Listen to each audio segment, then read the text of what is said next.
Detailer's Roadmap Cruise Control, where we navigate the roadways of life, business, and everything in between.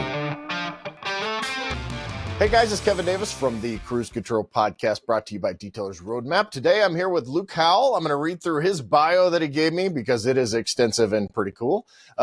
He owns Vexa Digital Team of 7 that works with several shops in the US, one in Canada, one in the UK, multi-global company.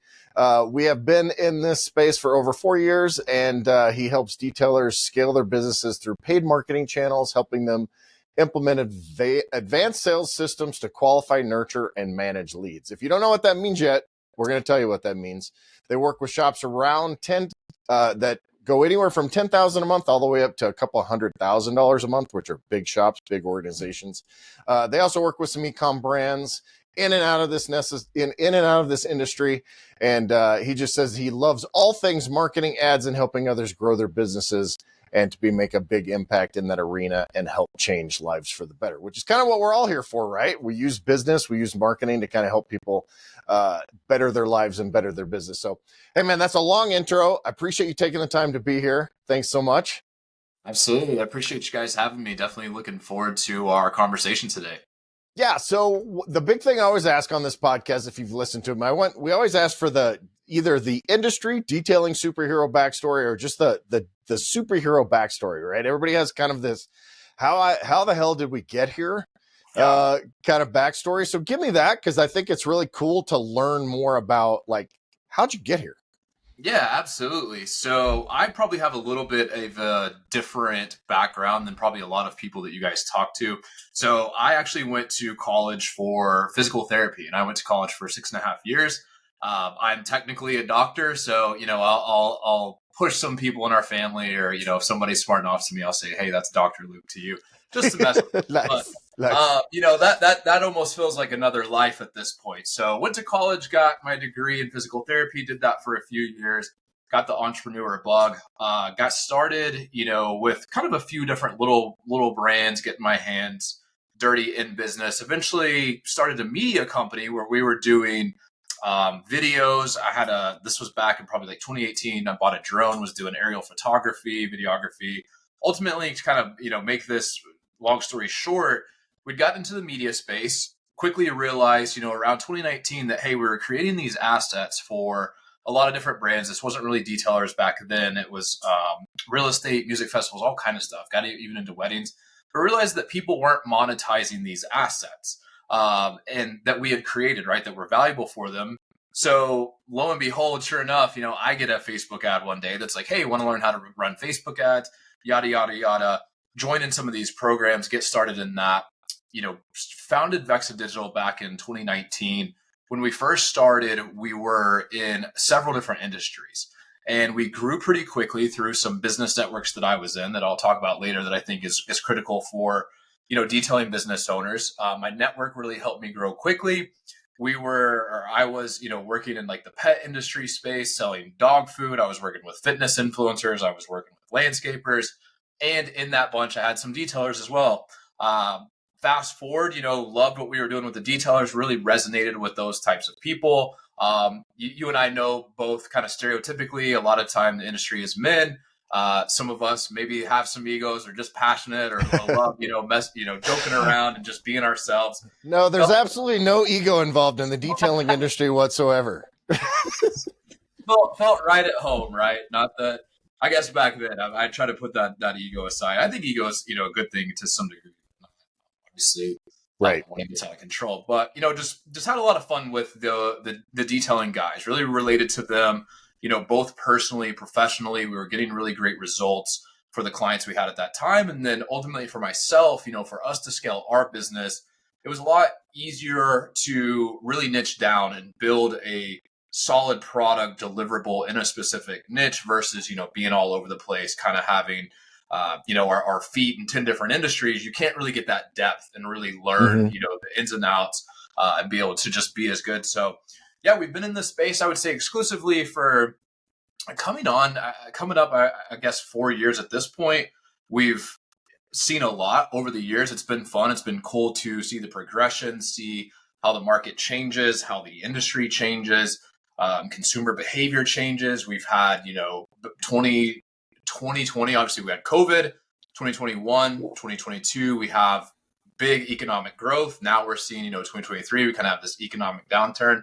Yeah, those of us that sell stuff on the internet, and I've said that on the podcast before, I miss 2021. Those were really Yeah, that false economy that we had was actually pretty nice. Pretty nice ride. Yeah, it was it was a lot. Unfortunately, it was a little bit easier back in those days to get results, but yeah, we've been through a lot in this space, and it's been cool to see. Like you mentioned in the bio, we have guys that are and girls too that are kind of, I wouldn't say really starting out. We've gotten a little bit away from that. We do have a new offer for that type of person that I'll talk about later. But kind of minimum 10K a month shops up to, yeah, you're talking literally some of the largest shops in the US. And the advantage we have is getting to see the ins and outs of all the levels to then provide that value to our clients. Just like you guys, you guys have some great data. I always love the posts I see, especially in the Detailers Roadmap Facebook group, about the trends and the search volume and things like that. We're not as good about maybe necessarily collecting the data, but we definitely get a lot of that insight of like what's working, what type of content's working, what platforms, what consumer behavior is doing geographically, and so forth, to just be able to leverage that for our clients. And yeah, at the end of the day, help them win, help them provide a better service to their client and or their customer, and their customer just to have a great experience, in buying with our client. Right. It's funny because you and I have a relatively similar background. My degree, I have two degrees. I have one in business and I have one in exercise physiology. So Nice. that was early on my life as well, and then kind of started in the web development stuff, and now I have a bunch of different brands. But so we kind of have that background. It's interesting how the entrepreneurial side, and I've said this many times on the podcast, is like there are basically entrepreneurs that then figure out what industry or industries that they do well in. And I think you pointed out a really good thing, which is, that whole old statement of riches are in the niches, right? Like you took everything that you're doing and you boiled it down to essentially, I talk a lot about like ideal customer avatar and that kind of stuff, and we could go through that. But you did that from an industry standpoint, right? So like you had these industry that would be pretty varied in terms of who that customer base is. And then you whittled it down and said, hey, we feel like we can have a lot of success here. And so we're going to concentrate our efforts in that, right? And that equates to even small businesses and detail shops and all that as well. Absolutely. Yeah. And I think it applies, even for, and talking about kind of the customer avatar, diving into that a little bit, for these detailing business owners, shop owners, whatever kind of level they're at, to kind of pick, maybe their niche to an extent. And what I mean by that is at least knowing, that there might be more value in servicing, fleet commercial type vehicle groups only. You could probably build, a very large business being the go-to fleet guy. Now, granted, that's a different business model than the big shop that's going to PPF and do ceramic and that stuff as well. But, especially when we get into the marketing, get into ads and that stuff as well, when it comes to your messaging and how you are marketing your business, it's going to vary depending on who you're speaking to, right? Because I could sit here and talk about the benefits of a ceramic coating or a detail. And if I'm talking to, I'm going to go stereotypical here, but let's say, a 21-year-old male has a Corvette, loves maybe that like street racer type, that type of person. And this is where I really, nerd out and love this stuff, getting into the psychology. But that type of person values, usually at that stage in their life, they're looking for status. They want to be, feel recognized.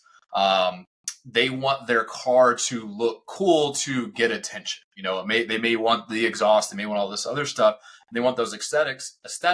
So when you're talking to that person, you need to talk about how a coating or how PPF or whatever it may be that you're selling speaks their language and solves that problem. Hey, you're not going to want to look away from your vehicle as you walk away. Hey, you're going to turn heads at the local car show.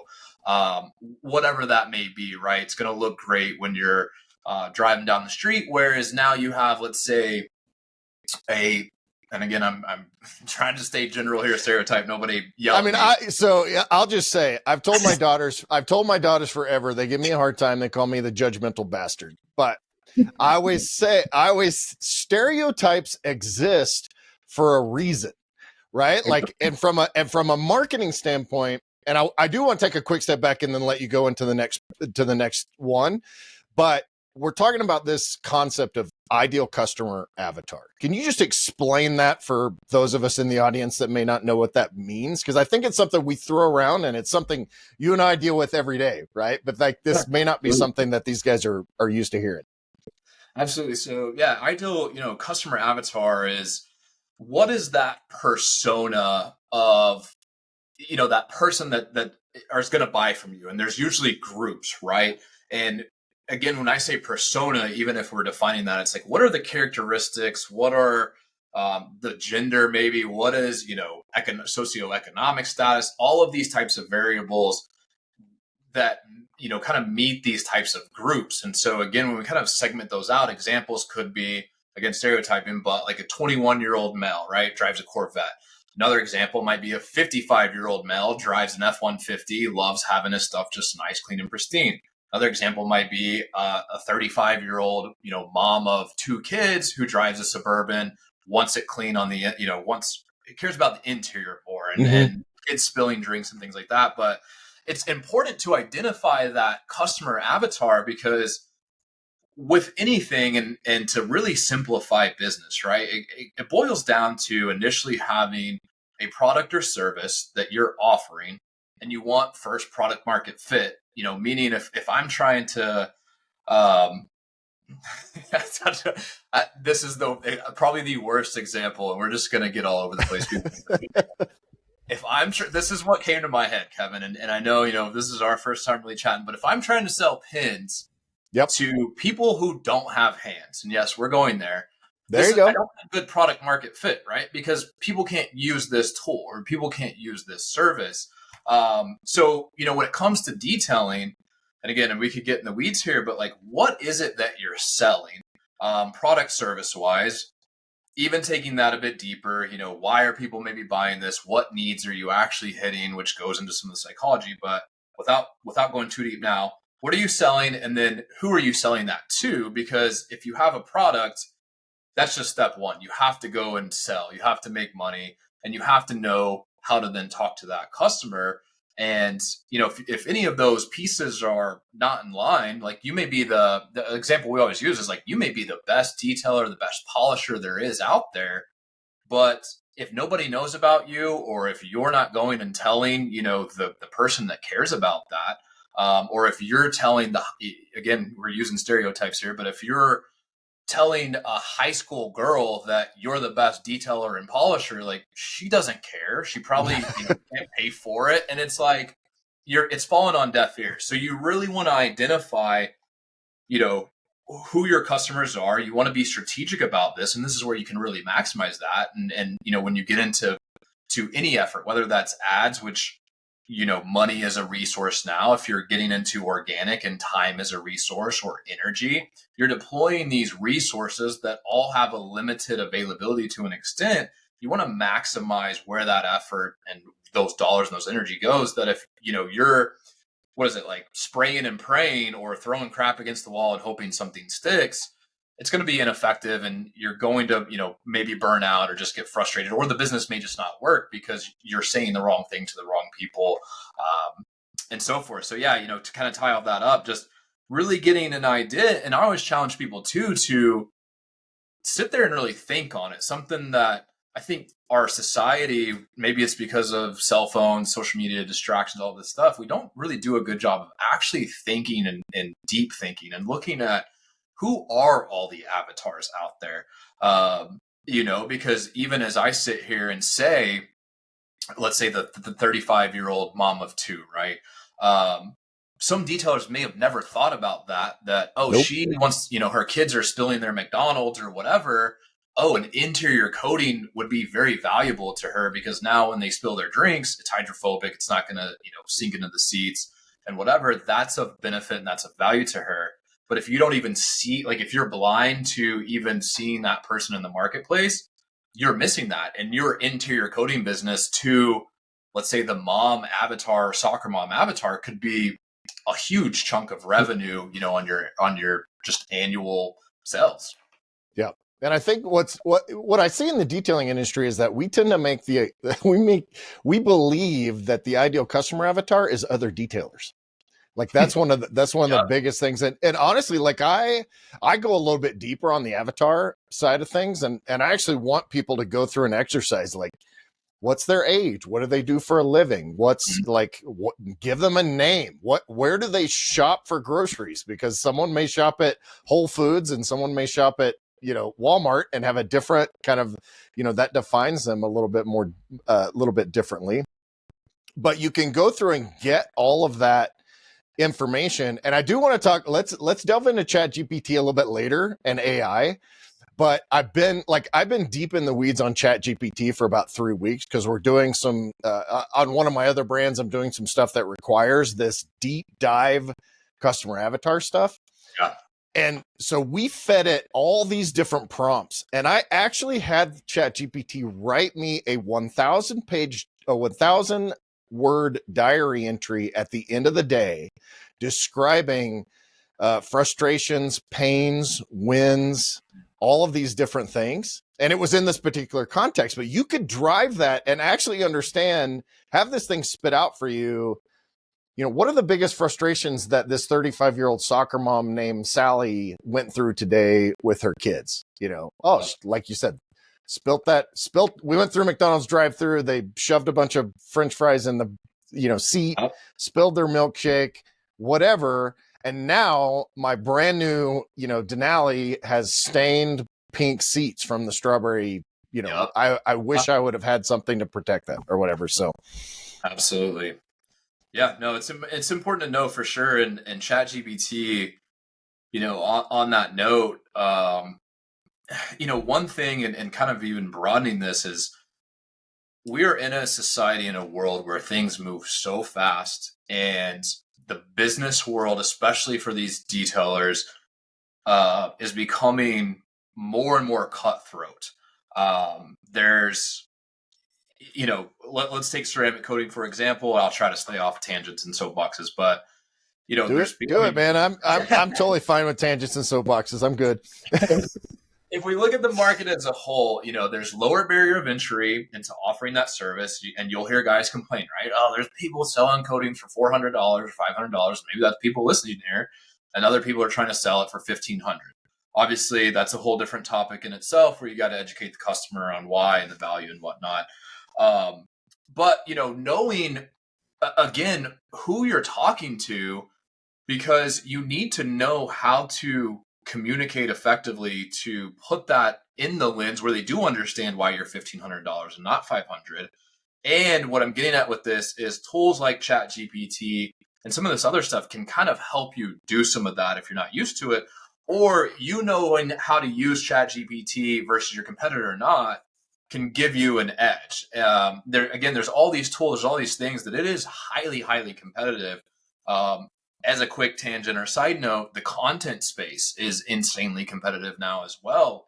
Where if you're in a town of, I'm going to use 100,000 people, which is relatively small in the big picture, but if your city is that big and you have a competitor that is posting daily and doing reels and doing stuff that's getting all this reach, it's going to be very hard for you to tap in because they're getting that top of mind awareness because they're getting the exposure, they're seeing the content. We all, are glued to our phones on Instagram, on Facebook, on TikTok, whatever it is. So you need to be competitive in those arenas. Again, with AI and things like this, there's tools out there that can help you edit video faster, because some people will say, well, I'm a one-man shop. I don't have the time, right? I don't have this. I don't have that. If that's any of those people, I definitely want to challenge you, that if you don't make time to learn things like ChatGPT or learn of just the tools or resources out there, or learn what is happening and what the people that are at the level, at the level that you want to aspire to get to, what they're doing, you're going to get left behind. Because I think something that we see is, and this is something I'm passionate about and we can talk about later, but we're big on the education side of being a business owner just as much as like marketing, growing your detailing business. Because if you're not careful, you'll grow. And usually we see it's like the 10K a month mark. And granted, there's also people at the 80K a month mark. Keep in mind, but the business owns them. It's Mm-hmm. always like, you're not a business owner; the business owns you. You're an Um, employee, right, of your own yeah, business. and if you're not careful, you're just so overwhelmed in the day to day of, I got to polish this car, I got to do that car, I got to do this. And sure, you're making maybe some good money or whatever, but now, your home life starts to get sacrificed. Your mental health starts to deteriorate. There's all these byproducts. But again, tying this all together, I know if I'm not careful, I'll end up way out in left field. But, utilizing these tools and utilizing the technology, because we do exist in a society where these can be very beneficial and advantageous to help you work smarter and work faster than a lot of your competition that the market values, and obviously provides a lot of potential for gain for you and your business. Yeah, and I think it ties back to even we're still on the avatar thing, but it ties back to once you identify that avatar, everything that you do in your marketing, especially, but overall in your business, is designed for that person. Like that's why it's called ideal, because you have the highest likelihood of selling to them. You have the highest likelihood of customer satisfaction. You have the highest LTV, which is lifetime customer value.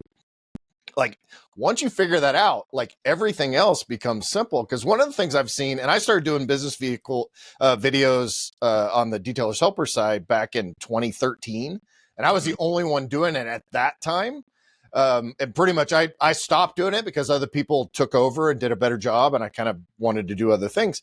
But the business aspect of it is something that we've struggled with for a long time. And what I see a lot of detailers do still is like, hey, I did this one Ferrari in the last 2 years. So I'm going to put every picture that I ever took of that Ferrari and video on my website, on my social. I'm going to talk about it. And in the meantime, he lives in a town where literally no one has ever even seen a Ferrari except for this one. And none of his potential customers even has one or has the potential or even likes them. And so like that dichotomy happens all the time. Absolutely. And I think I love that you bring that up, because if you're not careful, let's say you're a detailing business owner, you get the opportunity to do a Lambo or Ferrari, and yeah, you start blasting that everywhere. And granted, I can tell you, and some of these guys will tell you too, yes, that's ideal, right? Does help some potential with your marketing. I know you want, most of these guys want more jobs like that, but that is the 1% of the market a lot of times as well. Unless you're at the very, very high levels, but even the shops at the very high levels, majority of their revenue doesn't come off exotics. It comes off the daily drivers and the new vehicles. So yeah, making sure that you're not alienating or pushing away your ideal avatar at the same time by only showing, Lambos, Ferraris, etc. Because the majority of the people in your market may, drive new SUVs or, maybe the cars that aren't considered traditionally luxury or sexy or whatever. But if you can demonstrate the value of why you should coat a new Hyundai Tucson, I'm just making something up, right? But like, there's a lot of that market out there, and just why any new vehicle owner should think about protection, especially if you're spending $50,000 or more. And again, that's maybe where you identify your avatar and get those pockets. And then another thing, when we talk about marketing a lot, is you can call it A/B testing, split testing, whatever verbiage, but testing this stuff, right? Putting out content that maybe speaks to the 35-year-old mom or interior coatings or whatever, and then also post something that maybe speaks to the Corvette club type person, or the car show type person, or the track day type person. Granted, keep in mind again, some of these groups are really small, so be careful not to get like too in the hole to those people. But you're going to, as you just take action and you do more of this, you're going to see, oh, hey, when we did a feature Friday of what's in the or what's in the shop Friday, or whatever these little things are that you test and see that, oh, people really watch this or pay attention. Do more of that, right? Lean into those things and leverage those to your ability. But yeah, if you don't have market awareness of what's out there, just a lot of our clients, the customer base is mostly trucks versus Corvette or sports car. Not that there aren't those too, but it's to their benefit to really advertise the cool F-250 or whatever, because that's what their market likes. And, if your own beliefs and limitations as a detailer think that, coatings are only for Corvettes or for Camaros or for whatever, you may be hurting yourself, not realizing that these guys that buy these, 68, some of these trucks nowadays, that's a whole different conversation, are expensive. These Well, guys. yeah, I mean, I live in Montana, so I've got friends that have King Ranch Ford F-350s. Yep. That's $160,000 truck when it's been fully outfitted. Like those are no joke. There are a lot of Porsches that don't cost 160, don't cost the same, And what's interesting is that then you end up with some of the crazy King Ranch leather that's in there that has to have, specific care. And, there's literally like a football size amount of paint on this thing. So and I love that you said alienate, right? Because that tends, like, someone that's buying this King Ranch truck may have a certain judgmental bastard, we'll use that phrase again, side. If you're putting a bunch of Porsches on your site, they may say, well, that guy's a city boy or what girl or whatever. I don't want to do business with him. But anyway, you're back to talking about how you're the trucks that get done. Yeah, no, exactly. So, I mean, again, having market awareness, right, of where you are, because pros and cons of being geographically, unless you move and you move your business, you're kind of, I don't want to say stuck, 'cause that sounds like a bad word, but the people that are around you physically are going to be the people you want to sell to. So yeah, you got to work with what you got. You can't pretend that you live in an area that has a certain demographic if it actually doesn't have that demographic. Exactly. And do your research of what's out there, but talk to people too. Get involved in the community. I think that's the biggest thing is if you are local, yes, content is going to help because it's going to give you, 1,000 people can see your face today instead of you having to go, knock on 1,000 doors, but still getting out and going to like business expos or chamber of commerce. These are types of stuff I always really recommend people do, is getting involved with that network, because we live in a world today.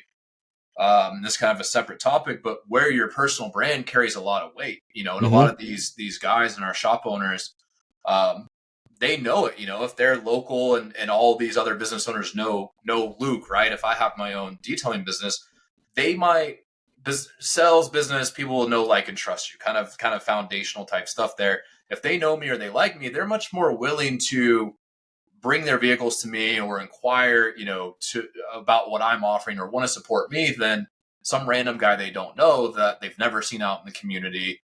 Maybe he is posting stuff or whatever, but they've got more ties to me just through those relationships. So getting out and building those relationships online, but knowing, again, going back to kind of the market, knowing who is in your market and how you can relate to those people. And I think the people that do really well in this industry, it's not, I would say it's not being the best detailer, the best polisher, the best PPF installer. It's being that people person that can communicate, that can relate to people, that can empathize, and I'm talking to you and understanding, hey, you just bought this new vehicle and I'm excited with you, right? We share those emotions and you tell me what you're looking for, and I'm kind of your trusted consultant or guide, and it doesn't even feel like a sales transaction at that point. It feels like somebody's there helping you, and that's something we're passionate about too, is the sales side of things.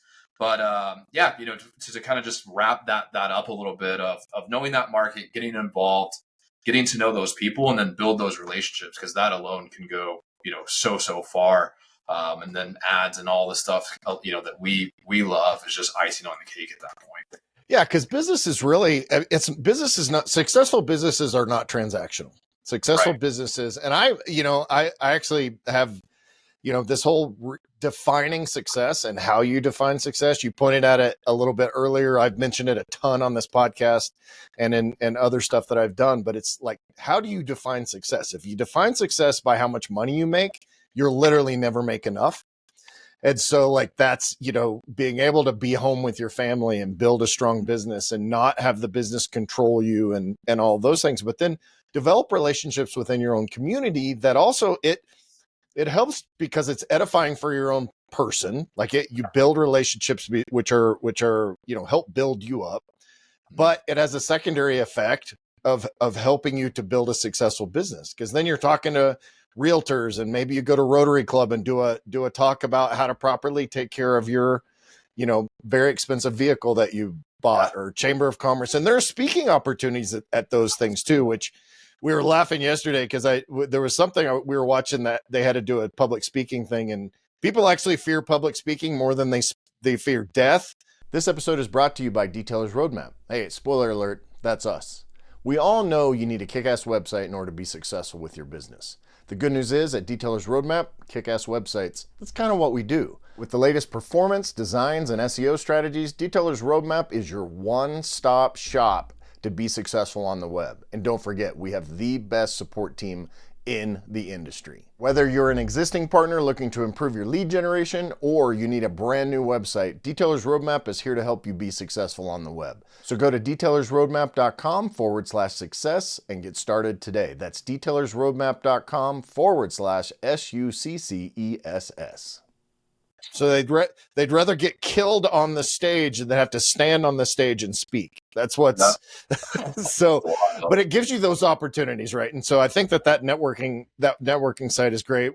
Before we start, we talked a little bit about kind of doing a 101 class. Let's do and we could do a little bit of medium and master class in here too. But if I'm your average detailing shop, if I'm doing 5, 10, 20 grand a month, if someone's going to come to you, we'll just pretend that we're kind of doing this initial client interview kind of thing. Like, how do I get started? What are some of the most important things that I can do? We want to talk about sales pages and sales funnels and nurture programs and all that stuff. I should say that's the world I live in. So we'll nerd out a little bit on this stuff. But, I think these are all concepts that either the industry detailers have never heard of, or they've heard of and have no idea what you're talking about. Right. Yeah, absolutely. No, I obviously love this stuff. That's why we're in this space. I think I love a few things you said there. One, to just reiterate, defining what success looks like for you individually, because that is different person to person. Some people want a 7-figure shop, annually. But does that that's going to come with sacrifice, right? That may come with time. That may come with a lot more stress. Some people may not want that. Some people may, have big families and then they can't do that. Whatever. I think first getting clarity on your vision and what you want to achieve. Because I love the analogy, of like, if I were to drive to Montana, I'm in Austin, Texas right now. I can point my truck north, but, odds of me getting there are not great, right? But if I have a map, or if I have a vision, or if I have direction is kind of the word there, and then I course correct along the way, I'm much more likely to get to that destination. So I think people, again, it's detailing. A detailing business is a vehicle, right? There's multiple vehicles out there. You could own a landscaping business. You could own an e-com business. The guys listening to this have chosen this opportunity vehicle to make a living. It's typically something they're passionate about, something they love doing. They love automotive.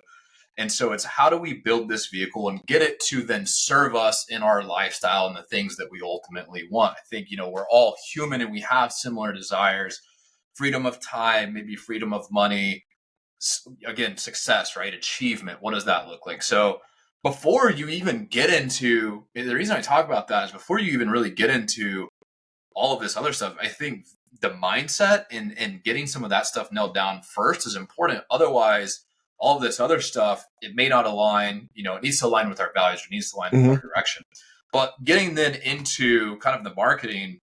Well, let me ask you this before we even get into that. How do you tell guys how to do that? Because I have a certain way that I kind of lead people down that path. But what kind of advice would you give to those that are listening that are like, look, I just, and I've said this too, if you're 22, 23, 24, whatever, and you have no attachments, you don't have any relationships in your life right now, which I would recommend you have some. But if that's you and you want to work 80 to 110 hours a week, go for it. But if you have, and that could be a short-term project, right? Like that's a short-term thing to do that. But if that's not you, then that may not be the right fit. But how do you approach that when you kind of give people advice on how to find that? Because how old are you? I'm 32.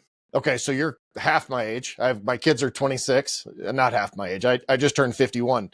But you seem like someone that has kind of figured out what path that they want to be on, and you're defining that. And I think that it's great to share wisdom with other people to say, hey, here's kind of what I did. Here's some advice for you.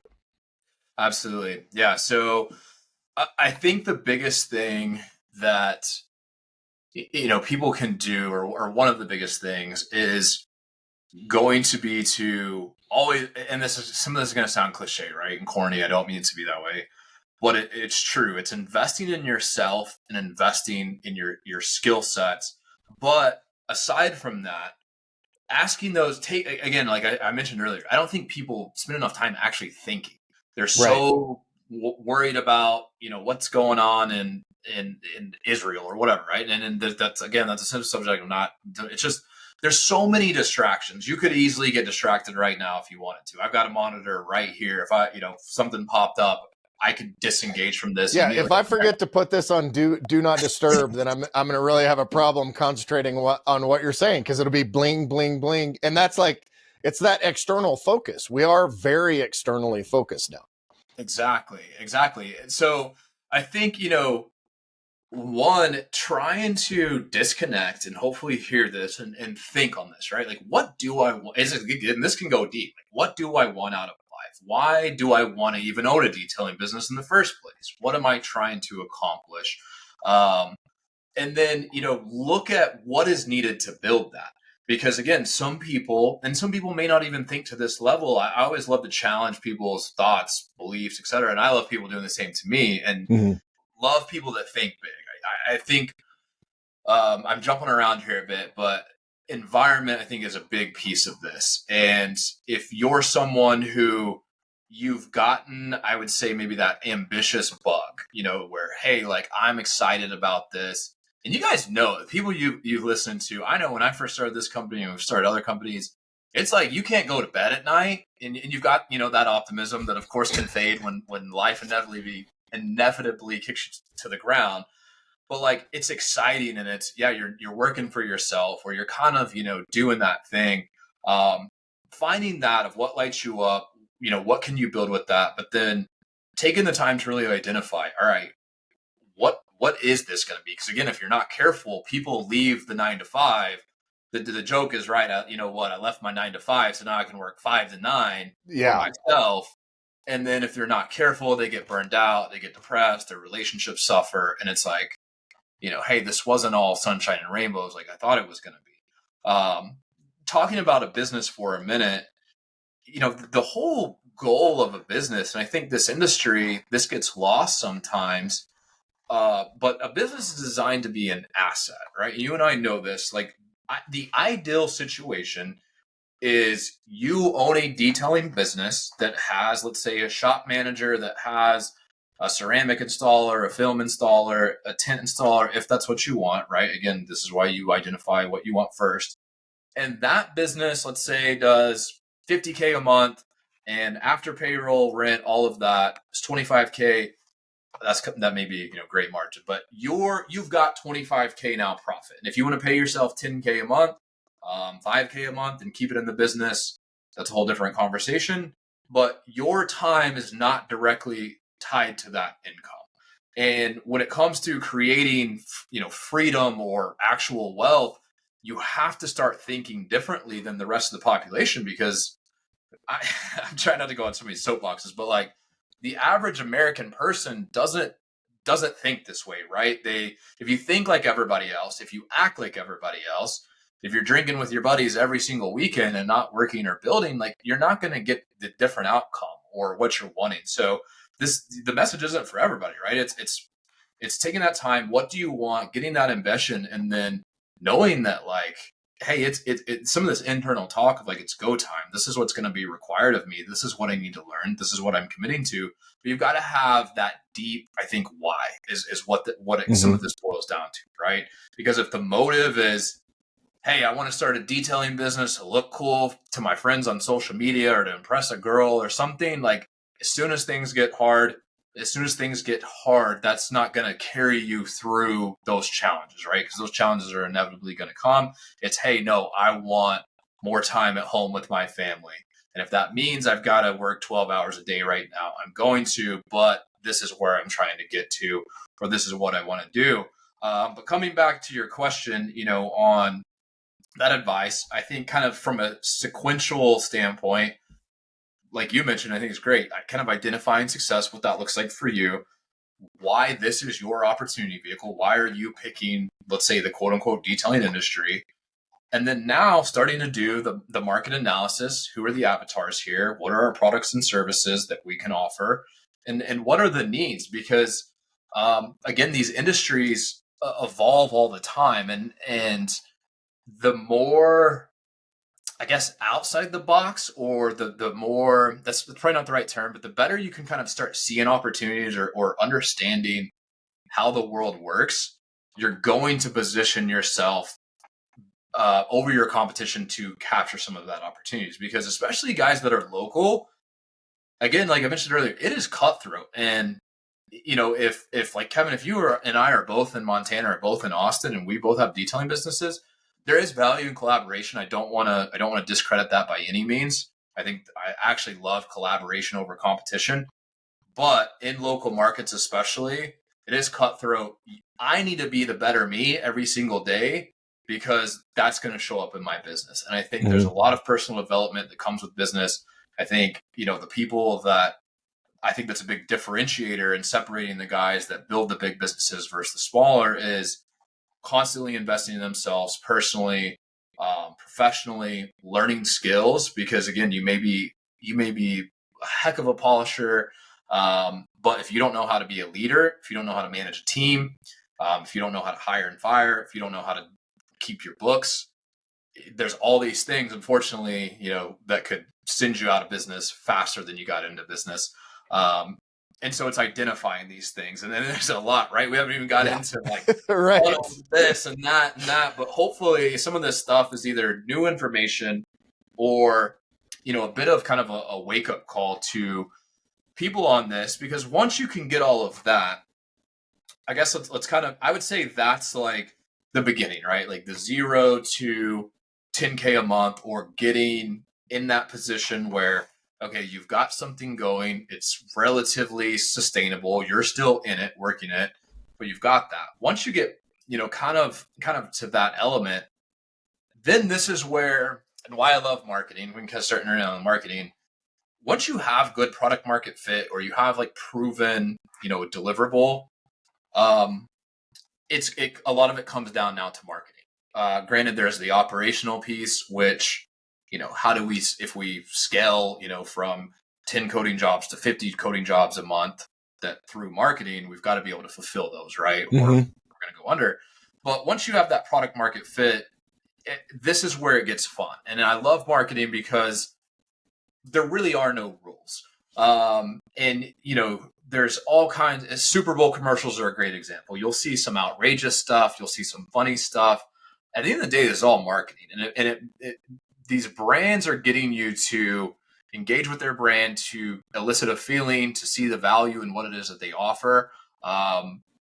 And, getting people to engage and start those conversations. So as a shop owner, I think the more that you can either, and this is where, you start looking at people, either you've got to build in a way that you can start replacing yourself. Maybe you're 10K a month, you're doing a bunch of details and some codings. Well, now you need a detailer, so you don't have to do details anymore, and you still have capacity. Because if you get over capacity and you're not ever working on the business is not going to go forward, right? Because you're now your biggest employee. Nobody's in that role. Think of it as like flying a plane.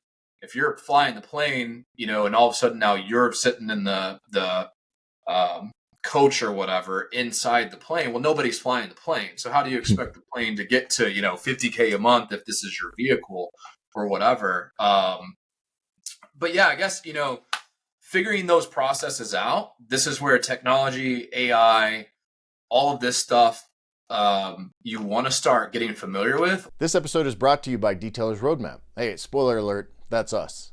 We all know you need a kick-ass website in order to be successful with your business.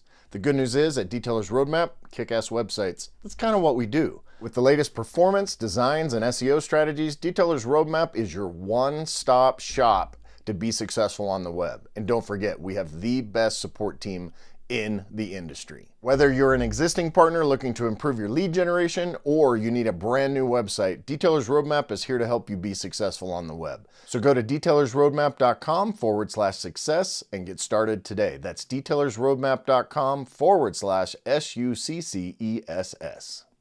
Or I'm not saying this to be salesy or pitchy, but look at for an agency, either us or I can recommend you others that are trusted, of who can kind of bring this into your business and help you run it or do it for you, depending on your needs. But where you really can start to, I guess, separate is getting strong marketing systems in place. There's paid, there's organic, but then also having a solid CRM system and a solid follow-up system and a nurture system, because there's so many people that might inquire today who aren't ready to buy yet. And if you never talk to them again, or if they never see your stuff again, and then they see Johnny detailing stuff or whatever, even though if they've already talked to you, they might go to him because they're seeing his stuff or he's more top of mind. So some of this stuff, that middle ground can get advanced. And I'll pause for a minute because I don't want to sit here and talk forever. But no, I think that's a good point. First of all, I will say I have 4 businesses and currently 9 brands. Some e-com, some education space, some consulting. I'm the director of revenue development for Detailers Roadmap. I handle strategic partnerships. So all that to say, I've got a lot of things going on, and I live in this day-to-day marketing world. However, I have a person that I've hired to do, I have a VA, first of all, that does a bunch of my stuff. But I also have a company, a friend of mine actually, that runs a company. He does all my Facebook ads. Yep. Can I do those Facebook ads? Absolutely. I could do them. I always use this phrase, just because you can doesn't mean you should. Absolutely. And it goes into a lot of different things. So hiring someone like yourself that is an expert in it, that can help develop those processes. And then you have, like you said, you have kind of different platforms in order to be able to make that happen. Or on the website, yeah, you can go build a WordPress site, a Weebly site, whatever site. However, and that's fine if you're just starting out. However, at some point, you're going to want to graduate to the next level in order to get that done, for sure.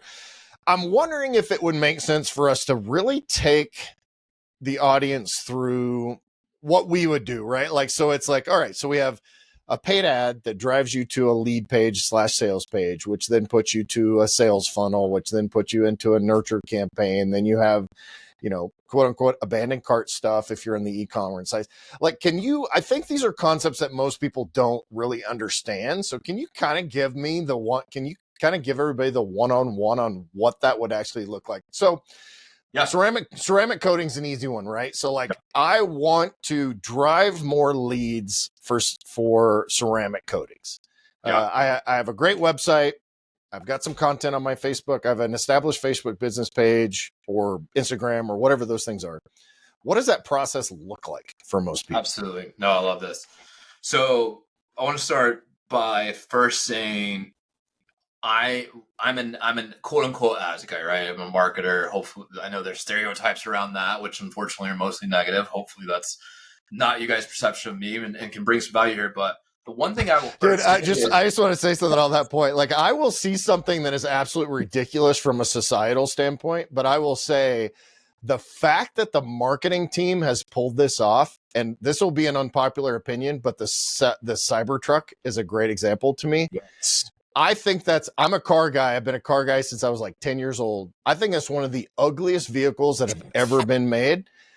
And that's a personal opinion. It has amazing technology, but the fact that people are completely ignoring that and they are willing to shell out $130,000 for this thing, I'm like, that is awesome marketing. First of all, that's knowing your market, that it's developing the buzz, that's putting Elon on Joe Rogan and having him freaking shoot arrows at the thing, all of that stuff. Like, that's brilliant marketing to me. So just to your point, that marketing can be a negative, but I always find it just super like That's awesome. Someone should have gotten a raise over that. Another quick example, just because I'm talking too much too. McDonald's has released, I don't know if you've seen this. I think the first one's in Ohio or Indiana. So McDonald's is basically automating their entire restaurants. They may have one or two actual human employees, but they're all robotic. Like everything is either it's AI based, it's robots, it's all this stuff.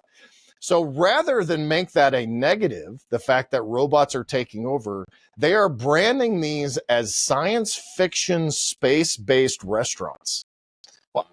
So from a marketing standpoint, I'm like, whoever came up with that idea should absolutely have gotten a raise and a promotion, because it turns what could be a negative connotation for the restaurant that, you know, you're taking people's jobs to like, hey, this is this cool science fiction, science fantasy thing where I can go get food made by a robot, right? So, no, so that was a tangent and a complete diversion, but I love it.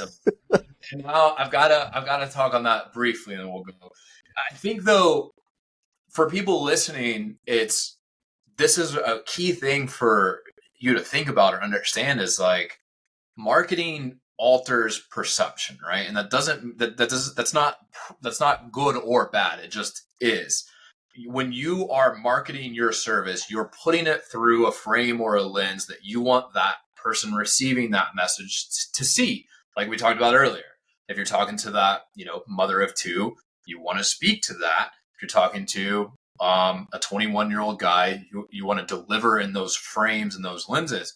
Just like when you run promotions and offers, which is a whole different topic, but you're altering perception of Amazon and all these companies are the best at it. You'll see, Cyber Monday, Black Friday, this product's normally $500. Now it's only $300, right? You're like, holy crap, this is a good deal. I need to have it. In reality, that product maybe normally is $330. You're saving $30. They're altering your perception of like what's even happening, and it works on people. These or if it's not even on sale. Like, I don't know if you saw the TikTok videos of the different like Kohl's and Walmart and all that. Like literally they just put a new tag inside that little tag holder for sure. It's exactly the same price, but when they say it's on sale, we perceive it as being on sale. Absolutely. But so the point of that is like learning, and I think you can even do this with yourself, right? Like, oh, I bought this thing. Why did I buy this? Like, what did they say to me? What did I do? What did I think about? What emotion? Like reverse engineering some of this stuff. And yes, it takes kind of some of that next level, deeper level thinking, but it's very powerful when you start to understand human psychology and this. And Tesla, so two things. The Cybertruck's an amazing example because yes, it's an ugly vehicle, but people buy it because people like Elon, right? Or people are Tesla, like fanatics, loyal, cult, almost type culture. Again, a whole other topic in itself. But so like Tesla could put out dog crap of a vehicle and people were like, oh my God, it's amazing because they're so loyal to Tesla, right? Right. And then all the little features of bulletproof and whatever, just like, it's almost so bad people want it, right? And so like ask yourself, why? Like, why is this thing buying? And it's, okay, Elon's personal brand has a big influence in this. Tesla's brand has a big influence in this. It's got some pretty unique features of the bulletproof or of whatever. And it's just so freaking unique that it's like, what the heck? And it's a new product completely, right? Like, hey, you and I were telling like our grandkids, right? I owned one of the first Cybertrucks back in 2023 when now, they actually maybe look normal in 2050 or whatever. But it's cool to like understand why people bought that. And yeah, it's a perfect example. And then McDonald's, the thing I just want to say on that is, I saw something on social media the other day that I loved, that it was like, Red Bull doesn't sell an energy drink. They sell adventure. They sell experience. And anybody listening to this, go look, because their point was like, go look at Red Bull's Instagram right now. You very rarely will actually see the drink on there, maybe like the end of the video, right? Because they're tying it in. But you'll see guys jumping out of airplanes without parachutes. You'll see snowboarders, jumping off a cliff or something. Red Bull is selling like that experience. They're selling this. They're not, the drink is just kind of the product. And then McDonald's, they sell. Because Red Bull gives you wings, right? Yeah. Which if everybody that's listening to this, I guarantee you knew that word was coming next. And point is like study these brands, right? Because if you can take 10% or 1% of what Red Bull does and apply that in your brand locally, you may destroy your competition by building culture, by building experience. Like, what do you stand for? Maybe your shop becomes known as like the cool guys that always host the car meetups or the cars and coffee, or you're a local leader in the community. Maybe you do a Christmas toy drive, right? Like that your shop benefits. Again, it has nothing to do with the service, the product, ceramic coating. It's these bigger things. And this is where these brands really win. In those arenas. McDonald's sells happiness, right? They're not, yes, they sell actually physical food, but people have feelings and memories and stuff tied to McDonald's. But anyways, all right, I'll reel it back in. Kevin, I feel like we talked for like 3 hours on some of this stuff. We're good. I mean, yeah, we're gonna do a Luke and Kevin soapbox series. We're gonna talk through all this stuff. We'll have to. I mean, genuinely, we'll have you back for another episode because this stuff is just. I love this stuff. This stuff will be fun. So. Yeah, I do too. So going back to the original question, right? All right, hey, I'm offering ceramic coatings. What do I do? How do I get more customers? What I was getting at originally is you need to diversify your lead flow first. And what I mean by that is most people get customers through word of mouth, right? Like you can go and you can tell somebody, hey, I worked with Luke and Bexa. They were great. We get another customer from you from that. Happens in the detail. Hey, Kevin, coated my vehicle. Looks amazing. Go use him. That's great, and you want that, but there's pros and cons to all of these. It might not be as easily scalable. It's not directly in your control. Those are just some of the cons, right? But to kind of talk about diversifying for a minute, you've got word of mouth. Let's say now you've got like affiliates or referral partners. This could be the body shop, right? Hey, Kevin wrecked his truck. It's all good now. We just freshly painted it. Granted, yes, you've got to wait 60 days, 30 days, whatever, right? I don't know all technical stuff before you can get it coated. But you could have a relationship where that body shop, as you're picking up your vehicle, is like, hey, this truck looked brand new paint on it. We highly recommend you go to Luke's Coatings. This is what the coating's going to do. You might get, for simple math, let's say you're getting 5 word of mouth referrals now a month. Now you're getting 5 referrals from Kevin's auto body shop. Well, then again, other type of things, networks, BNI, Business Network, International, whatever the heck it stands for, Chamber of Commerce, any of that local community stuff where you're getting referrals through maybe your own professional local organization. You could get 5 people from there. Now you're on social media, right? You're posting TikToks, Instagrams, whatever. You're getting 5 leads or 5 actual customers a month from social media. You can see we've gone from 5 customers, just word of mouth. Now we're already at 20 because we've added on more revenue and lead channels. Now, this is when we talk about ads and marketing. This should be similar to the channels, right? So if I'm holding up my hands here and we've got, let's say, word of mouth, we've got like affiliates or auto body shop partners, whatever you want to call them. Let's say we've got professional networks. Let's say we have organic social media. Now we've got paid. So it's not intended to put all your eggs in the Google ads basket or the Facebook ads basket. We want all of these firing so that if you do you have a poor month on Facebook ads, or if Facebook changes its algorithm and screws everyone up, or if Facebook somehow evaporates off the planet, or if iOS 14 comes in and ruins half your business, quadruples your cost for ads. Oh yeah, that's a whole If you guys didn't live through iOS 14 changes and you were doing Facebook ads, you missed out. It was a painful experience and continues to be. It's funny that was a pretty pivotal moment for us to go all in on detail service businesses because we had e-com brands, and it threw. Oh yeah, it was throwing crap against the wall, and not knowing what was doing what for e-com for a few months until the conversion API and all of that technical stuff. We stayed a little bit ahead of the curve on that, but I mean our cost, COAS and all that, cost per ad spend or whatever, it literally quadrupled in 2 days.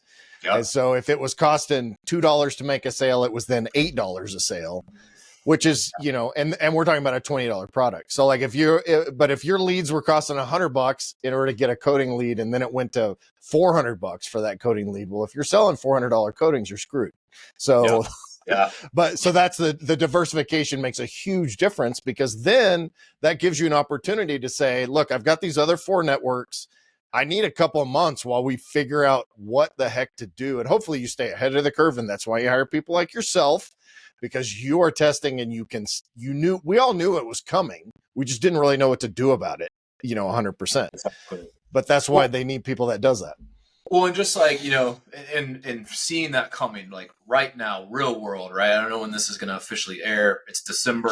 Somewhere it'll air in January 2024. Still going to be winter, right? Like December 12th right now, we're chatting. We are coming into winter. This is traditionally, and I've seen Chris talk about this in groups. You see it all over these Facebook groups. This is traditionally the quote unquote slow season, regardless if you're amazing marketing. Granted, everybody does well to an extent, yada, yada, yada. Everybody has different results, right? But knowing you're coming into winter, needing to plan ahead. So having these channels, again, because what happens is like people that are dependent on referrals, if that's your only channel, and now you're not doing as many cars naturally, well, you're producing less word of mouth referrals. And before you know it, that's a sinking ship, right? It's just a funnel that evaporates. And then you're freaking out. And then hey, I need to run ads. But then, all your eggs are now in the ads basket. And yeah, if you can't get your cost per acquisition, or if your margin's slim because you are paying for an acquisition, not that there's not value and lifetime value and some of these other things, down the road, but things can get very dangerous for you. And that's where the more you can mitigate risk as a business owner by having these different channels, the better. And ads really should be the cherry on top, the gas to the flame, because if you can really get things going organically, and again, referral partners, content, we could have a whole podcast just over organic, of course, SEO, right? Good website, all the stuff that you guys do that's extremely valuable and important. But if you've got that and you've got a good business flowing, that's where you're really going to accelerate with ads, because now we're putting the spotlight on you. People are seeing it. We're creating new awareness. Granted, it's not that only those types of businesses benefit. There's a lot of value in educating the consumer market as a whole to create more market share and to create more opportunity. But you want to be calculated with that. If you're going to work with somebody, you mentioned it earlier, I want to reiterate, I think it's valuable for everybody to know this stuff to an extent, right? Because even if you're our client, and I say this not in a malicious intent, but like if you don't know Facebook ads to some extent, or if you don't know that if like $100 lead, you need to know your numbers, right? Can you afford $100 lead? If not, and we've actually seen this, I'll be transparent on this. We got in a contract with a big national mobile detailing franchise that got into some trouble on their own element. One of the business owners, though, the point I want to make is, with what we were charging him monthly, he was only selling mobile details. We were trying to get him into SRAM, trying to get him into this other stuff. But I was like, how is this making any sense for you, right? And that was the conversation I was having. I was like, your cost per lead, I'll just tell you guys like the numbers. It was like $20 on like a detail. And this was like Google ads. Granted, it's highly competitive, right, for mobile detailing. Don't judge us or think that like it should be $10. Right. It was good results, right? He was getting good lead flow, quality vehicles. But still, it was like, all right, if you close 1 in 5 and you're at $100 acquisition cost or whatever, I'm just making numbers up. But like if you're selling $200, and $200 is obviously not your profit, that's your gross revenue. It's like, and then what you're paying us on top to manage that, how does any of this make sense? So my point with this is, one, you guys need to know your numbers of what you can allow before looking at working with an agency. Because the stereotype that I talked about earlier is marketers, I guess putting myself in that basket, even though I hate it, get such a bad rep for poor performance and, oh, this guy screwed me, or I lost $10,000. And it's like, well, you're the one that allowed it to happen, because you didn't know, like, you should have stopped right after $1,000 or $500 went out and nothing came in. It's like, why are you not raising red flags? Why are you not asking questions? So I think it's very important that as the business owner, one, you're educated on your numbers, what you can allow, what your profit margin is, what your prices are, what you can allow for a customer acquisition, and have a close relationship with the agency. The good agencies will work with you and say, hey, this is what we typically get, or this is what we're seeing right now, or hey, yeah, maybe we're even over that right now, but let's do A, B, and C to try to increase the ticket value or to upsell or to get a referral off of this person to, adjust that. All of these kind of hypothetical situations, but knowing potentially how the ads work, what's happening, so that if you're delegating that portion of your business, yes, is it the best thing for you to be doing? No, let somebody who literally does this all day, every day handle that. That's a smart business move. But it's your business, right? Like I don't want to say you need to manage that agency, but like you need to know what's happening so that you're aware if, hey, we just spent $2,000 and nothing happened, right? This is the expectation should not be that. I did that this morning, honestly, because I have my threshold set to whatever my Facebook billing is. And so I got my email, right? And then, so I'm looking, and we're currently running like 6 or 7 different campaigns. And so I look at these campaigns, and one we had spent proportionally more on for a particular campaign. This is like a $25 product, right? So we're using e-com as an example, just because this is live, what I'm doing. But I'm like, so I messaged my guy, and I'm like, dude, we spent a crap ton of money on this particular campaign. What is my CAC? And I can go into the account and look at it. I just was lazy because I want him to be aware of it so he knows what to do. I said, what's my ROAS, which is return on ad spend, or my CAC, my customer acquisition costs? Because if he comes back and says, the ROAS is 1.1, which means I'm making, $1.10 for every dollar that I'm spending, 10 cents. I'm making 10 cents basically. And then my CAC cost is $13 or $14. Well, I'm screwed, right? Like that's not a good number. So to your point, I know what that threshold is. He knows it because I've given it to him. But he's managing 7 campaigns for me. You're managing 40 campaigns for somebody.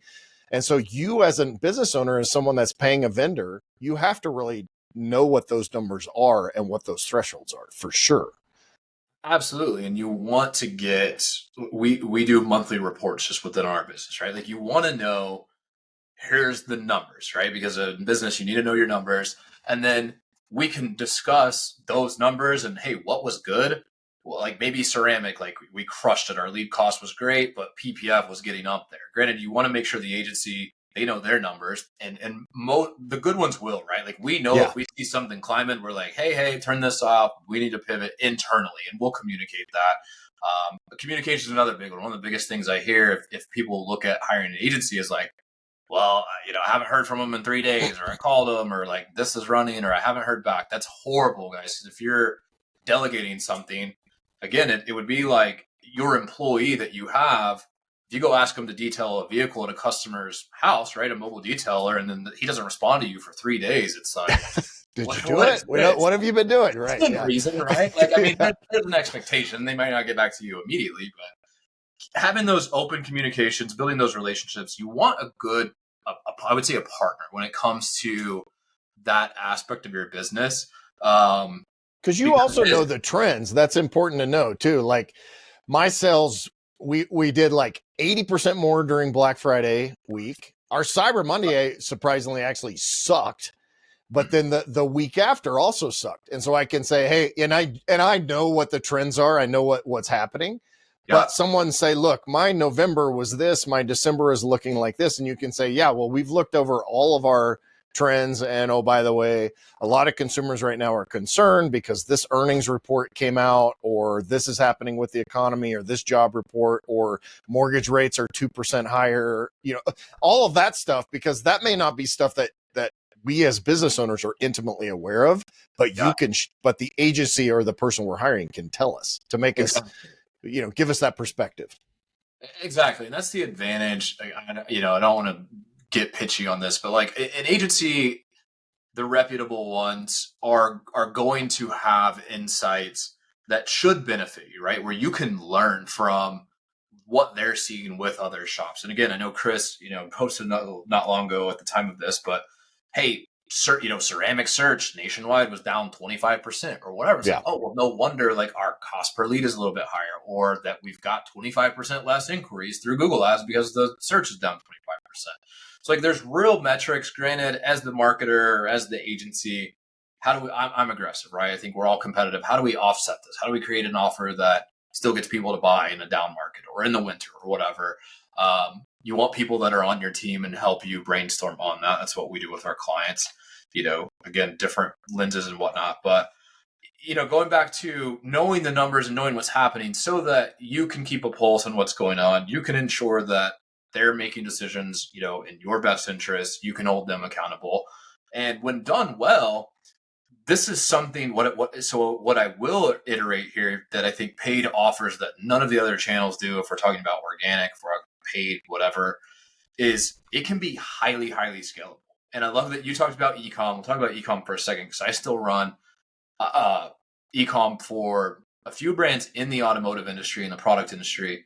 And there's a brand right now that I work with it's really random, right? It's golf apparel. And it's kind of like graphic design tees. My point is, we are spending $13,000 a day and making about $40,000 a day. And dude, let me raise my budget to $26,000 a day, please. Exactly.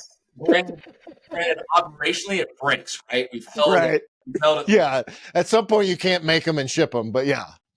Exactly. And they're running around with their heads cut off, trying to pack orders and whatever. Applying this to detailing, what the end goal for an agency, to very simply put it for you, is to help you go from 10K a month to 50K a month to 100K a month, or 50 to 100, 10 to 50, whatever, right? By bringing in systems that are scalable. And that looks like a CRM. That looks like a lead acquisition system, whether that's Facebook ads, Instagram ads, YouTube, whatever. Because now if the numbers do make sense, and if we're spending $1,000, and we're getting, I'm going to keep the number simple, we're getting 100 leads at $10 a lead, right? And we know that we can close 1 out of 5 of those. We're acquiring at 50. Try not to get too in the weeds. And that makes sense. Let's just put it at that, right? Hey, that makes sense. We have profit margin. We're good. Well, then let's spend 3,000 and see if we can't triple the amount of, revenue. Let's spend 4. Where does it break operationally? Eventually, right, just like with the e-com, they can't spend $20,000 a day, even though I'd love to, because they can't order stuff in. They can't get their own supply chain. Yeah, the supply chain and the fulfillment side of it breaks at that point. You physically can't handle that many orders. Yeah, and if you're a PPF shop, well, you start getting booked out, 2-3 months ahead of time. There's an even there where, like, if I just bought a new vehicle and you're telling me it's 3 months, I'm not going to use you because I want to get this protected quick, right? So right. It's good though, because you have we always say, as best as possible, it's not a perfect world, but a predictable and scalable system that is driven by money, which is a tool to drive that forward, right? Because again, you can't control how many people are out there randomly talking about you today that's then going to generate leads. There's a lot of things you can't control. You can control ads a lot of times, and even the things you guys do too, spend money on the SEO, right? These are all bases you want to have covered. You want to position yourself best in that market.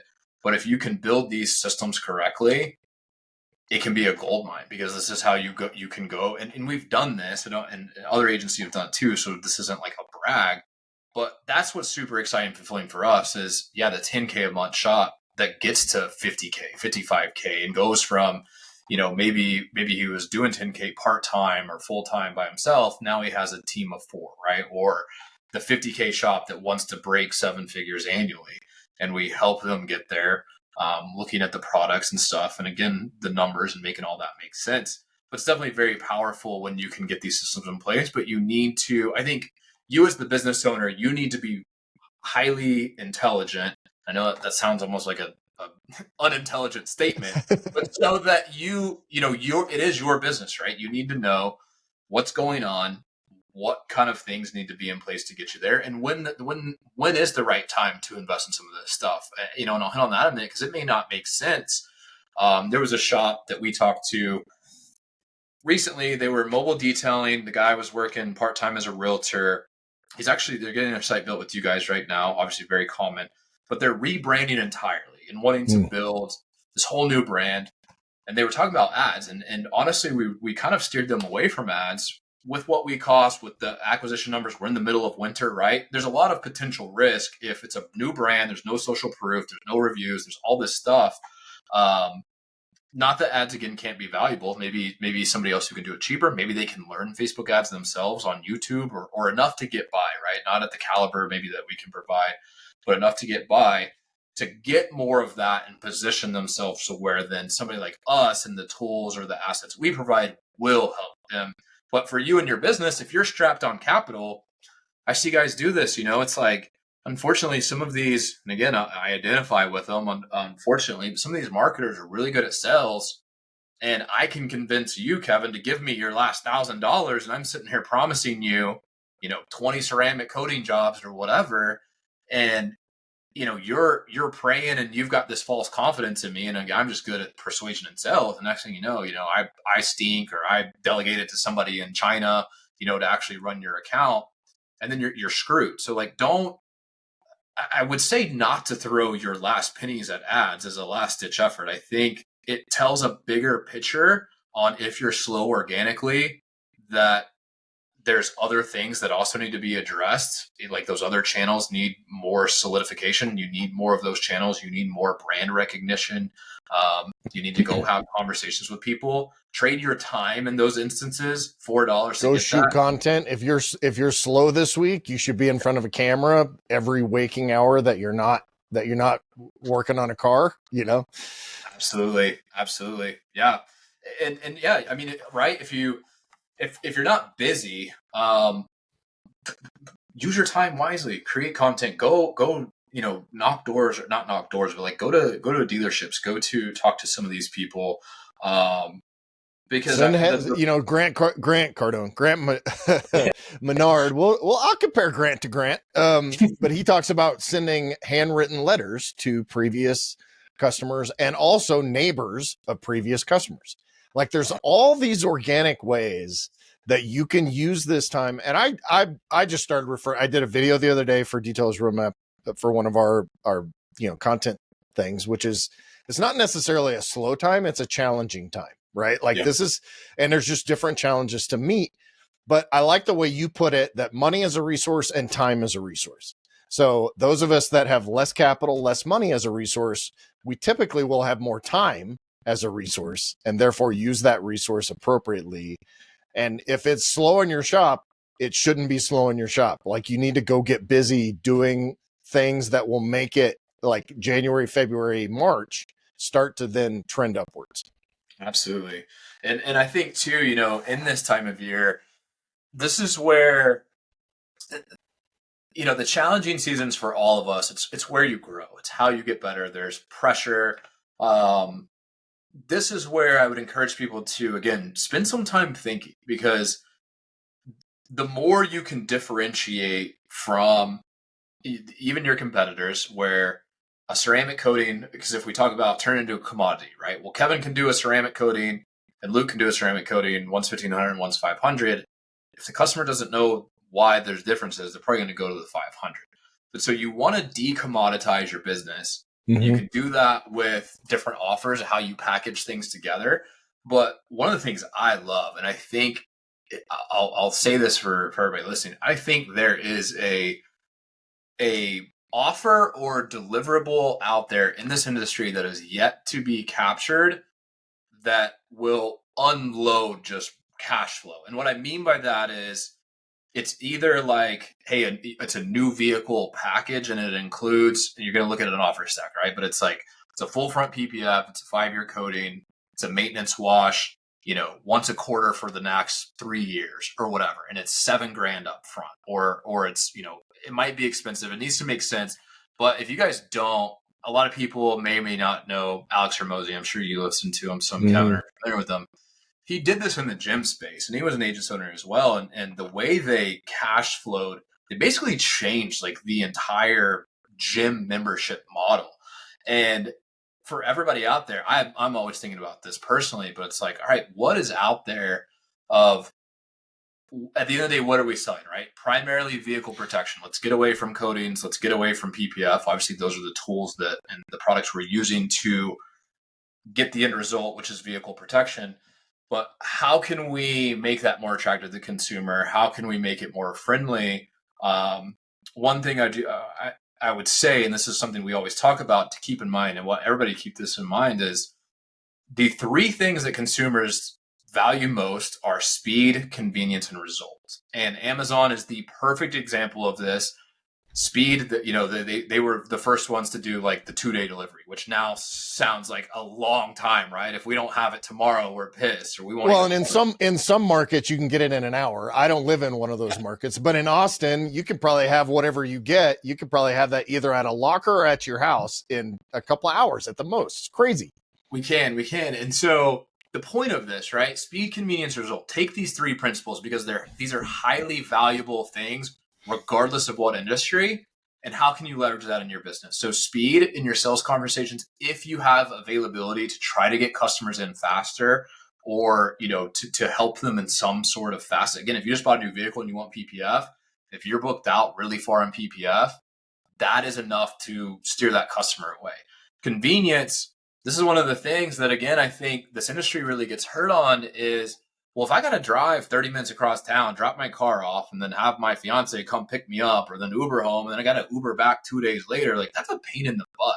So if you guys have loaner cars, which is getting more popular or the bigger shops can afford it, highly valuable, right? And again, differentiates you. These are literally the things that can make or break the sell. And again, because these are high value. And then result, right? You want obviously the result. You want the vehicle protected. You want it to do what it says it's going to do. You want the warranty, that type of stuff. So looking at, I would just challenge people to take these concepts and look at some of this through a different lens of how can you maybe position your services or these products differently that are valuable to the consumer. And two, one thing that, and I'll shut up, but getting on a little tangent here, where I think some things are going to go the next year. One thing that really caught my interest at SEMA was Ford, and people are going to have opinions on this. Don't throw pitchforks at me. Ford showed, right? They announced, hey, and starting 2024, you can buy a new Ford on Ford.com. And if I want to do F-150 and I want it metallic blue or whatever, or matte white, let's say, I can choose that vinyl color at purchase of the vehicle, and I can pay for it with Ford Finance. Mm-hmm. So here's where I really want to challenge everybody, because this is where I think things get really serious if we're going down this route. This is what I think, at least, and I've seen a lot of these kind of trends, is if the dealerships start offering that type of service to a consumer, again, think about convenience. I just bought a new truck. It's already going to come with full front PPF. It's already going to, in that instance, right? It's vinyl, but I can promise you tint, PPF, all of this are right on its heels. I can buy a new BMW, right, that already has full front PPF on it when I take it at delivery, and I can finance it with, let's say, BMW Finance, because all these other manufacturers are going to come right behind Ford. Oh yeah. Well, now, it's all right. Let's say I'm making numbers up. I know, it's relative, but instead of spending 50 grand on a new BMW, and now I want full front on it for another, maybe they charge me a premium because it's a dealership. I pay $3K for a full front, $3,500, let's say $4K, a little bit even more premium. $4K for a full front. Well, $54,000 versus $50,000. If you break that down, most people finance at maybe those price points, maybe they don't. But two things here, two consumers. The consumer that's going to finance now can split that $4,000 over 60 months, 72-month term, whatever 4,000 divided by 72 is, probably like $50, right? So your car payment is $50 more a month to have it protected. It's convenient to you. It's more wallet friendly. If you can afford to pay for the vehicle in cash, you're going to get the vehicle delivered with the product. You don't have to arrange transport then, or again, if it's a high-end dealership, they might do all that for you on the back end. But again, it's consumer friendly, it's convenient, and you get the result. What I'm getting at is for shop owners, I can promise you this is not going away. I would start building relationships with, when we talk about what we would do, I would start building relationships with dealerships. Some people that they're going to scoff at that and they're going to hate that. If they do, they're wrong. I'll just say that right now. If you're scoffing at relationships with dealerships, you're wrong. I'll die on that hill right now. So, because you're and I say that, let me give the caveat that it may not be a good fit for your particular business necessarily, depending on your market, what you do, your shop, all that kind of stuff. But that is a very important and lucrative relationship to at least examine and, not scoff at. You don't just dismiss it. Yeah, because I mean, I see this both sides, right? If you don't, and I don't want to position it as like the dealerships have the power over the shops. I don't want it to come across that way. But the dealerships can have strong influence, and the dealerships and Ford and the actual manufacturers, from a verbiage standpoint, they want relationships with the shops. And if Ford of Austin or whatever has a good relationship with Luke's Auto Spa, when we talk about referral channels, right? Like what we did earlier, we have ads, we have reels, we have this. I may get $100,000 a year just from referrals from Ford, and Ford's selling. I'm not doing nothing. I'm just installing it. And then again, if I'm a business owner, I'm paying Johnny $1,000 to install this. We're getting $2K. I'm doing nothing. I went and shook hands with Ford, and we just got $50K profit, on our business on the books next year because Johnny can fulfill it and do it. And we've just got that lead flow, right? And as Ford continues to sell more, you get more. And now that I've got that relationship with Ford, I go to BMW and say, hey, we're Ford's authorized, trusted partner, right? This is what we do. This is why it's advantageous for your customer. The dealerships see it, right? They want to. I'm honestly surprised this is just now happening and hasn't happened sooner, where more of these dealerships finance it for the customer at purchase, because again, timing, it's so much more convenient to roll off the lot with full front PPF already and a coating than it is to like drive it home, it get chipped, something happened, you're waiting now on the shop, you've got to now drive across town. It's all on you, right? Mm-hmm. So that note, I definitely want to encourage people to build those relationships with the dealerships. I think it's going to be huge. I don't know if you'll see it as much next year, but I really think like by 2025, I think it'll, maybe 2026, I think it's going to be a very heavy market influence on what happens here. And as a detailing business owner, again, I think you need to always look at innovation and like what we talked about, just in 2 years with iOS 14, it's changed a lot of things. That's just one example. There's COVID, there's economies. I think as a detail business owner, you need to be very flexible and adaptable to where, and again, ceramic coatings, that's a whole different topic, but were real popular in 2019, 2020. Now they're a lot more saturated. PPF right now is on the come up. And so if you can get in the PPF game, you're going to have much more, leverage over your competition. But what is it going to be in next year, right? Or 2025, or what are the channels, or is it organic content? What are all these things that are going to separate you? And just keeping kind of that higher level thought process of where things are going, what consumers value, what trends, right, are consumers doing? Because if ceramic search or something is continuing to decline or declines in the winter, maybe in the winter we do something completely different, right? Like Right. You guys are a business owner, and to tie it all together, I always think it's important for people to invest in themselves and to learn the business side. It's a big piece of what we do, because if you have the skill set, nobody can take that away from you. Nobody can take away your knowledge, your mindset. If your detailing shop goes under, if my marketing agency goes under, I do not say this arrogantly, but I am at a place where that does not really scare me because of the skill sets I have, that I know what is needed in the market, and I can go like Kevin, right? Your ecom business. Hey, I've worked with a bunch of ecom brands. I've scaled them to them. I'm no longer in Vexa. How can I help you? Right. So you guys, retailers, ideally in a positive light, grow the business, have the business cash flow for you, open a second location, third location, again, whatever success looks like to you, be able to do all of that. But you've got to invest in yourself. You've got to get around the right people. You've got to learn these skills. You've got to learn these things. And then again, if you want to go and open, you love barbecue and your ultimate dream is to open, Kevin's Barbecue in Montana, and the detailing businesses get you a bunch of cash reserves to do that, and you retire and do that, more power to you, right? Like we're all human. We're all on this planet, once, that might as well have fun with it. Try to do big things, try to operate intelligently. Because if you're not careful, time will catch up to you. And if you get too stuck in the day to day, fly by, and before you know it, time is gone. So Yeah. we don't want that. We want everybody, to succeed, to be fulfilled in what they're doing. And I think some of these things that we've talked about, can definitely help just maybe change some people's state of mind, or maybe inspire people, or just look at life or business through a different lens.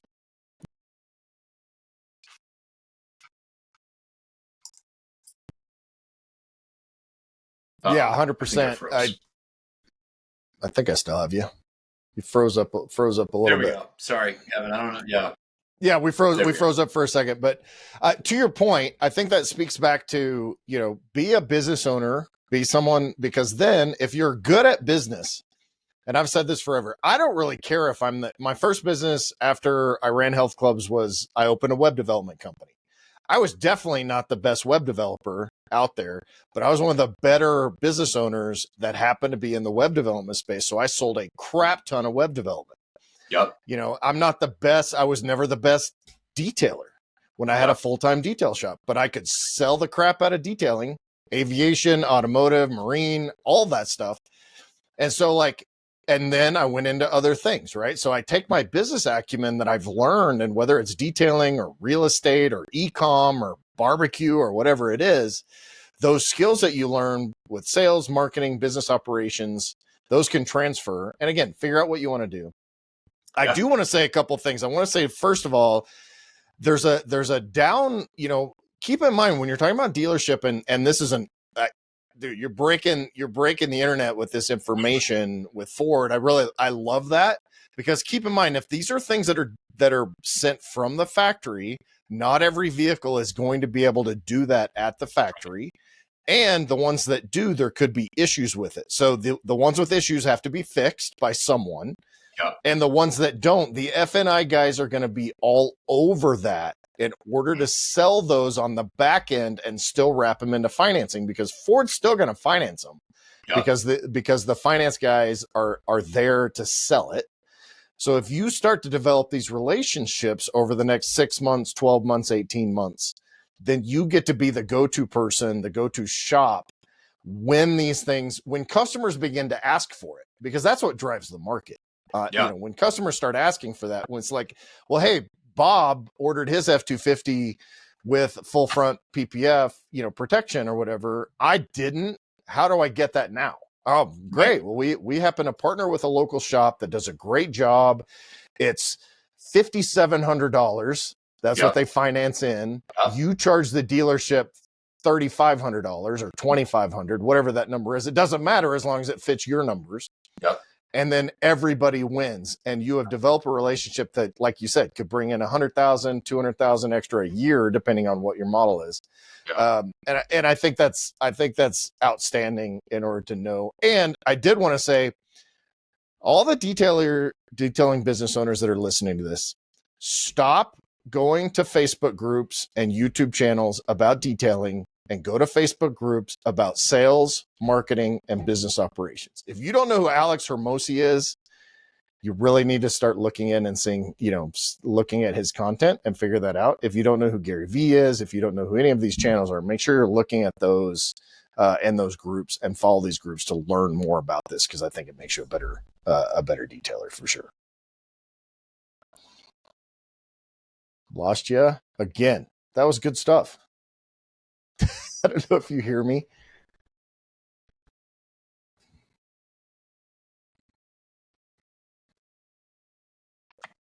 There you are. There we go. All right, Kevin. Did you hear that? Did you hear that stuff? So I know you were saying, I feel like I know where you're going. I'm so annoyed with the internet here. For some reason, it's popping in and out of my end. You were saying stop. I'll edit it in. I'll edit it in. So I think I'll cut this little section up. This happens because you should have a good file on your side. So I think we can cut this in. It's not a big deal. Perfect. But you were saying stop going to. I basically said stop going to detailing groups. Get out of detailing groups, get out of detailing pages, stop watching YouTube videos about detailing, and start watching Alex Hermosi and Gary Vee and, YouTube channels about sales and marketing. Like, that's what you need, and business operations. Absolutely. Yeah. I mean, a lot of the guys that have those skill sets coming into the detailing industry are the ones that really excel, right? Because again, for you, those are much higher value skill sets. Being able to public speak or talk on camera, we talked about that earlier, but I would encourage everybody to just start practicing, right? Record yourself on camera. You don't even have to post it. Just start doing some of that, get familiar with it. You can see it's valuable. There's a whole market out there that's called influencers that have put themselves on camera and built followings around that. And some of those people make tons of money. But these skill sets that are valuable, being able to speak, being able to communicate, being able to empathize and sales. A lot of people, I really want to say something here on this is I'm going to challenge your beliefs and your thoughts that come up when you hear sales and business owners. A lot of people think, oh, well, I'm not good at sales. Well, nobody is when they start, right? And if you continue to tell yourself that, then yes, you're never going to be good at sales and you're going to just be scared of it. But sales is just talking to a person, right? Adding value, listening to them. I won't go on a tangent too hardcore on that. But again, with the business, having that business owner mentality, I think a lot of it's mindset, a lot of it's beliefs, where, looking through those lenses of what are you wanting to build? How can you do this and not get so in the weeds of, yeah, I need to be, the best paint correction specialist out there. Because at the end of the day, and this is a good example, right? I'll use myself. I was a physical therapist. My beliefs even back then and mindset were like, oh, I'm going to have a doctorate. I'm going to be in healthcare.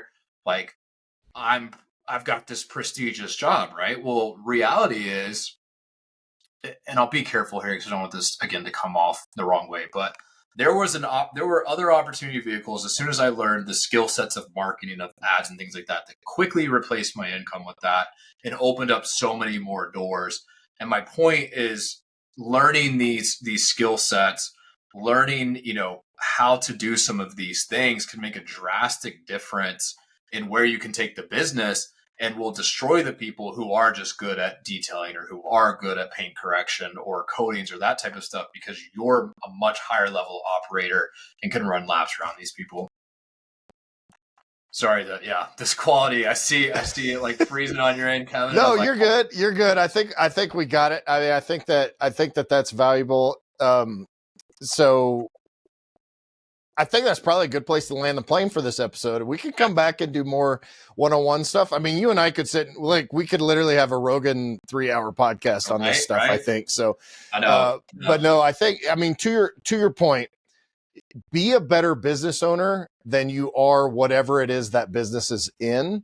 And I don't mean that to say that you shouldn't be good at what you do, right? But it should be based on the business side first, Absolutely. Sales, marketing, and all that. So, Luke, I appreciate your time, man. I appreciate the, we have a little technical issue with these podcasts every once in a while, but it's totally cool. So I appreciate you taking the time to do it. Appreciate you sharing me this stuff.